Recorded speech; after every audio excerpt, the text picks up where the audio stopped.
Let's try this for the third time Bruh, today. look at this dude. Look at his hair. I know.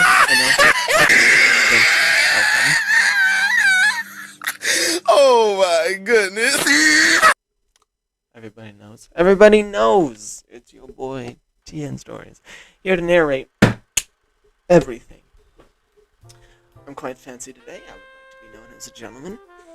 And, after reacting to multiple other channels, I have decided to get myself some better background music instead of just spamming random ones. Now, I believe that we left off at part 4 last time. This will be part 5 of What If Deku was from For Honor. And we continue where Hitokiri had just faded out of his vision. In her place was the Nomu, holding the same axe that she was. Although this one had bloodstains on it, and it was not exactly the same. Realizing that he was still in the real world, he now knows to take it back. That is what the spirit told me, at least. He knows for a fact. And he returns to the main world. Apollyon walks towards him, saying, "Did you have a nice rest?"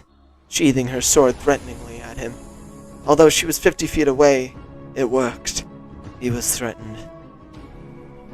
Deku responds, "Yeah. She told me everything I need to know."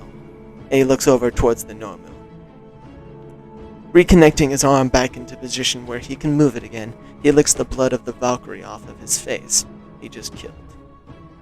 Talking to himself, "She could have been a good warrior for my side, but instead she had to die." In his head, voices cloud over his mind. "They should all die." It was a particularly savage voice, but it was whispering. He looks back over to the crowd of villains. He realizes that he's fucked, but something in his soul tells him to continue. That confidence boost that he gained, this charisma that he was filled with when he killed the Valkyrie, it was unreal. He accepts this again. He's filled with even more of it. He thought to himself, if I die here, it'll be honored. If I kill here, it'll be respected. He starts smiling for the first time while fighting. This is a big step for him. He's never done this. Apollyon is taken aback by this act of arrogance. She has never seen this from him before. Apollyon says, "You know what? Let the Nomu handle this monster first. Then we'll sweep in for the rest. You have my word, Shigaraki." The Nomu crashes down in front of Deku. Its confidence and bloodlust amplify the shockwave that it had just exploded in front of Deku. The Valkyrie's body almost flew away, but was tagged onto a tree behind her. The Nomu looked straight at him into his eyes, the bloodlust taking over. All of his eyes were just clouded. Both of his eyes were clouded. Just sheer intensity. Never blinking. An axe, the head of the axe, had landed to the ground next to him, but he had not noticed. The Nomu picks up the axe and swings it straight at him. He had expected this, but the sheer intensity of the Nomu's stare makes this battle much harder to dodge, and to do really anything. Once he tried to dodge, his body would do the opposite and try to run. He still parried it, though, because it was too easy to. He started 3 combos, each one cleaving deeper into the ravaged body tissue of the savage Nomu. But it didn't seem to do the full damage. This battle went on as Deku was consistently cutting down Nomu. Nomu. Then getting to the back of him, reflecting each blow from the Nomu. Deku sliced upwards from his arm, trying to cleave it off, but he would always regenerate it. Deku stabs into the back of the Nomu with both sickles of all of his power, his rage building up. The Nomu's back had regenerated over the sickles. They were just left there, hanging on him like a doorknob. Deku uses these sickles as footnotes to jump over the Nomu onto its shoulders, hooking his legs around its neck. His pride drove him forward. As he ripped the helmet off of the Nomu, he sees the soft brain tissue under it, thinking in his head, "Yes, just as I thought." But the Nomu grabs him, trying to rip him off of him.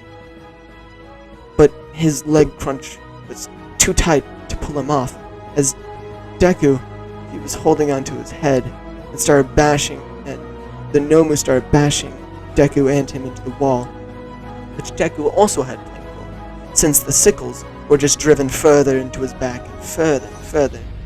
He just keeps having the sickles going deeper into his back until he can barely even move.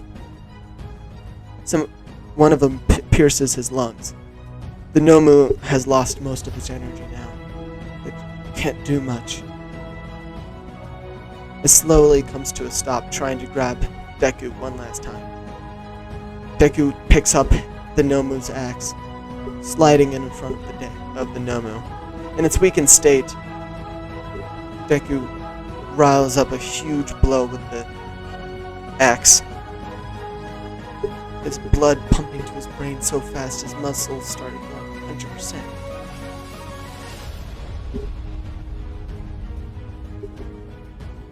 Thinking in his head, this rash, this build of electricity inside of my body,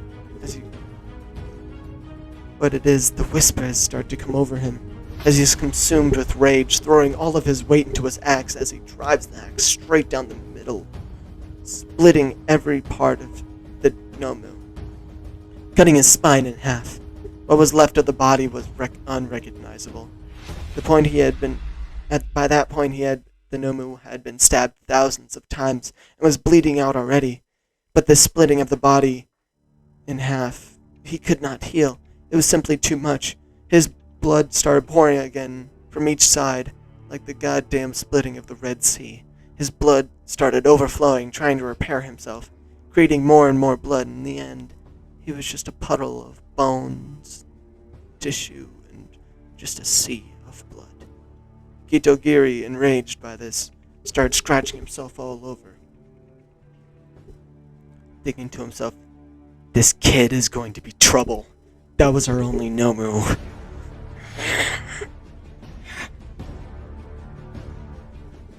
Apollyon yelling from across the stadium, "This is your mistake, Shigaraki. I'm still waiting for that head on a platter that you promised me." Shigaraki stares back at her. Devilish smile. "Just let all the minions handle him then. It doesn't matter to me." Back to Deku, a voice comes over, chanting, "Rip, tear, rip, tear." He felt as if his very soul was being changed at the moment. All the stamina that he had lost from the fights had been recovering rapidly. He looks back up at the mercenaries, but all he sees is Kitogiri walking towards him with axe in hand, covered in the red death stench that only blood could give him. But this time he would not cringe at it. It comforted him. Kitogiri whispers, "Isn't it beautiful? The cycle of life and death. It's unnatural. Even the ones you cause yourself. It's all part of life. Now, go rip and tear." Handing him the axe, he pridefully took it as if it was a ceremony. He suddenly learned a new skill and used it, as he had never learned it. As he drives his axe into the ground and uses it as a jump pad, springing himself into the air, bringing his axe with him, he flies and kicks the first guy that he sees on the leftmost squad of all the villains. There, the army. He jumps straight into the crowd, weaving throughout all of them like a goddamn tarantula. His sickles were damaged, however, so he puts them to the side of him. He seeks out each opponent, to combat and destroy each one with deadly rounds. First slicing a guy in half, so fast that his body looks perfectly still. It just floats on top of the second half of his body. Deku Sparta kicks that top half of his body as it peels off the bottom. Then Deku throws 3 shurikens, pinning some villains in a line to the floor. As they're struggling to take their feet out of the ground, Deku chops off one of their legs with the flow of a tarantula. Slices off a chunk of the top of the second guy's head, then landing his axe into the chest of the third villain, with a bone hardening quirk. However, this makes the guy's bones stick to the axe. Deku says, "Fuck it. I'll just fight with him, but I need something like a light weapon, like a dagger." He sees one of the ribs still sticking out of the guy. He rips it off, saying, "Sorry, I'm gonna have to borrow this." Ripping off one of the rib bones of the guy he just starts bashing people with the guy still on his axe, using the rib bone as a dagger, shanking a guy in the face that was charging him, splitting his skull open like a nail through dry wood. 3 dark weapon quirk users surrounded him. Realizing that if he was to take one, the others would just stab him in the back, he jumps up 5 feet in the air and then smashes the ground, disrupting the charge of the quirk users, allowing Deku to kick one in the groin so hard that the balls burst off of him, breaking his pelvis. Using this momentum, he bashes his now blunt axe due to the guy breaking his ribs, due to the guy on his axe, but this still breaks the guy's ribs, sending him flying off the cliff edge. Swinging his axe back to the third, the dark quirk user grabs the guy on Deku's axe, using him as leverage to stop his swing. The dark hand guy sinking his long nails into the guy on his axe. Deku reacts fast, dodging the next punch that was coming from the dark guy, that was letting the dark guy hold his axe. It was too heavy for him and he falls on his face hard, giving him a concussion. Deku rips his axe from the dark guy's grasp. He reels it back in an execution-style strike on the guy. And the guy on the axe is still alive, but barely holding on. He reaches out for somebody to help him as another dude grabs his hand, only to be flung with Deku's swinging motion 10 feet off the cliff, killing him. Deku brings the axe down as the guy on executing the guy on the ground and the guy on his axe at the same time.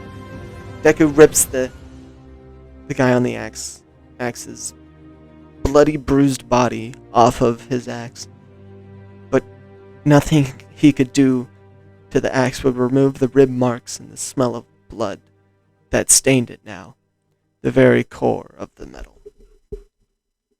Then a sudden bolt of ash-black metal cuts his nose in half. As he looks toward the caster, a French fellow pompously relaxed on a throne that he had made of ore and black metal. He had destroyed some of the USJ's buildings to reinforce it. It was reinforced by shimmering spires that seemed to sprout out of the ground, sponsoring a metal and glossy look. And that'll end part 5. I will see you guys. I don't know. Honestly, if you don't like my stuff, it doesn't matter.